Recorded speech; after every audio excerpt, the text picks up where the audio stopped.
with John Young and Melanie DeMore, and we're just having a chat about the upcoming event happening at Ravenwood in Montana.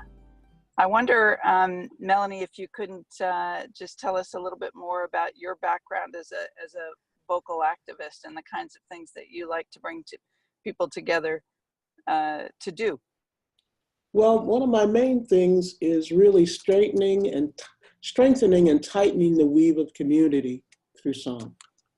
I, years ago, had this vision in New Mexico, and I'm not a person who does mind-altering anything, so that wasn't it. And it was around the harmonic convergence.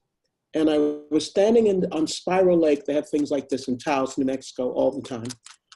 And it was that morning, the sun was coming up, and all of a sudden it went completely dark. I'm awake, I'm there. And I see, and I'm asking myself, okay, is anybody else seeing this? Nobody else is seeing this. And it's like this beautiful, dark, dark, dark night with all of these points of golden light. And I could see literally millions of people, and this golden light was going through every heart all the way around.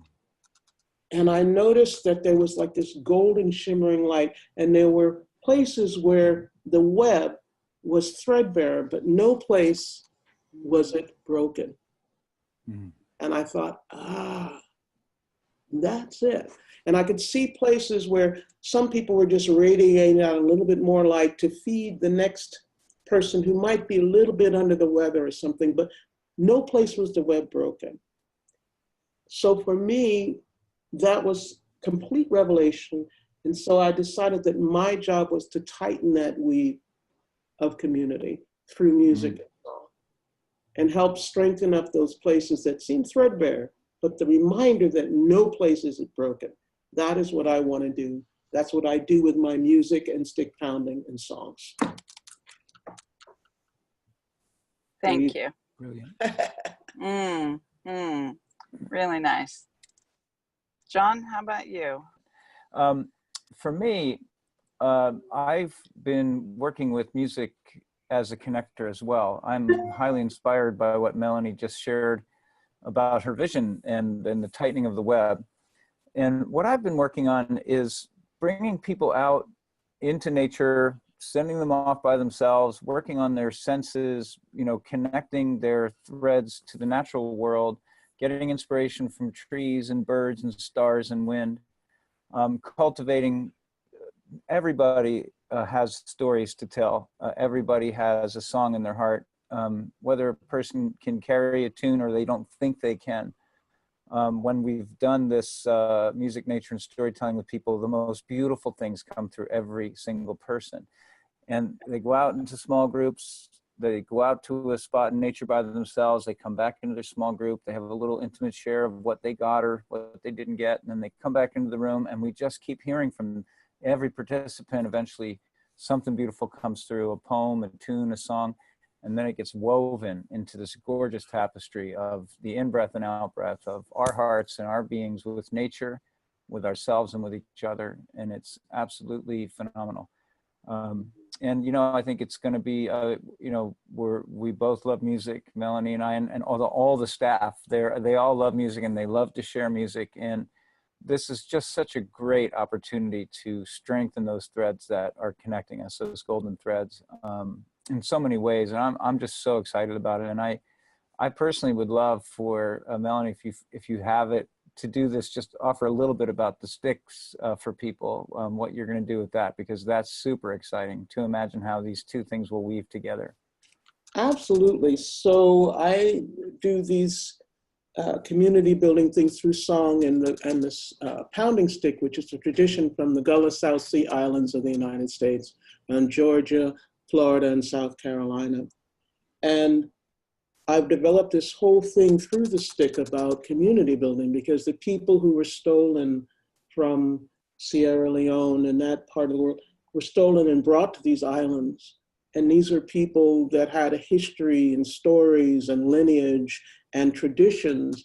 And once they were stolen and brought to these islands, they were told that they were not even human beings and that none of that existed.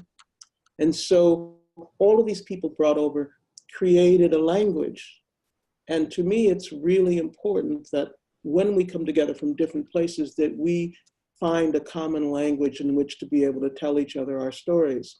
You can tell another person your story.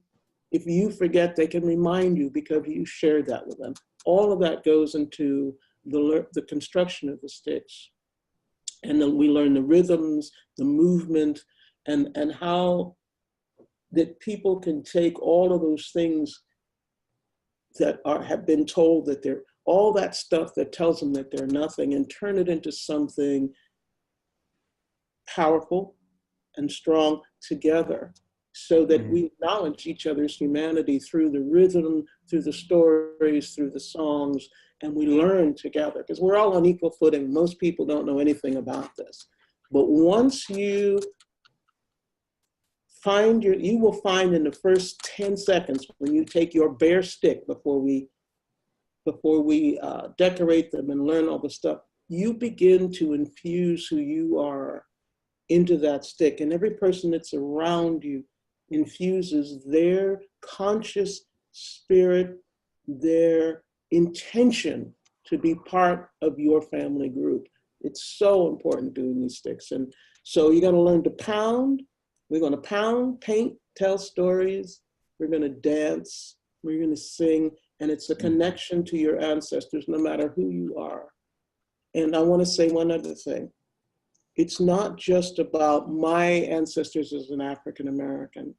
Every person out there was somebody in your background, some ancestor that went through some really deep ass stuff in order for you to be here. And that's what I want people to do, connect to their ancestors and their path through this.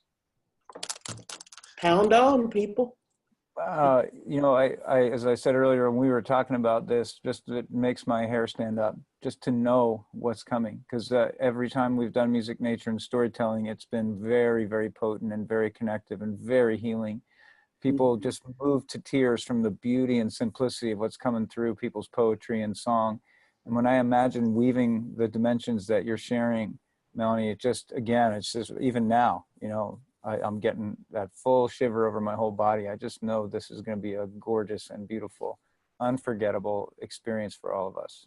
And I'm so looking forward to being in your presence and just sort of being in the light that you shed in your own work. And I'm looking forward to being out there. You know, I've never been to this part of the country where we're going to be doing this workshop. And I'm really looking forward to it. It's yeah. Me too. I mean, if you're out there and you want to do something that you're not doing any other, this is a really sweet thing to come and do. I think people owe it to themselves, particularly in these days, to do and partake in something that will feed their spirit, because there's a lot of empty calories out there, people. I'm just telling you. We're laying out a real good table for you to come and partake. So come on down and hang out with us. Just to give people a level of comfort around who is this for. We're not looking for professional musicians or folks that have had a lot of experience composing or singing in groups or anything like that, right? This is for pretty much for humans. Would you say that's true? Absolutely, absolutely. You know, this workshop has worked for all ages and all stages and people from all over.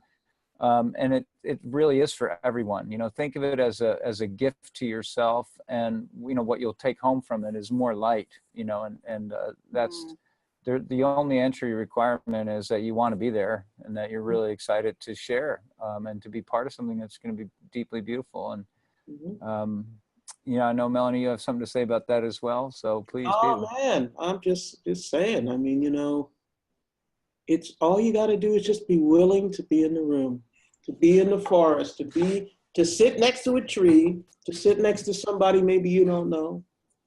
It's not rocket science. You just got to be willing to come there with an open heart and an open mind. That's it. Nothing else. Perfect.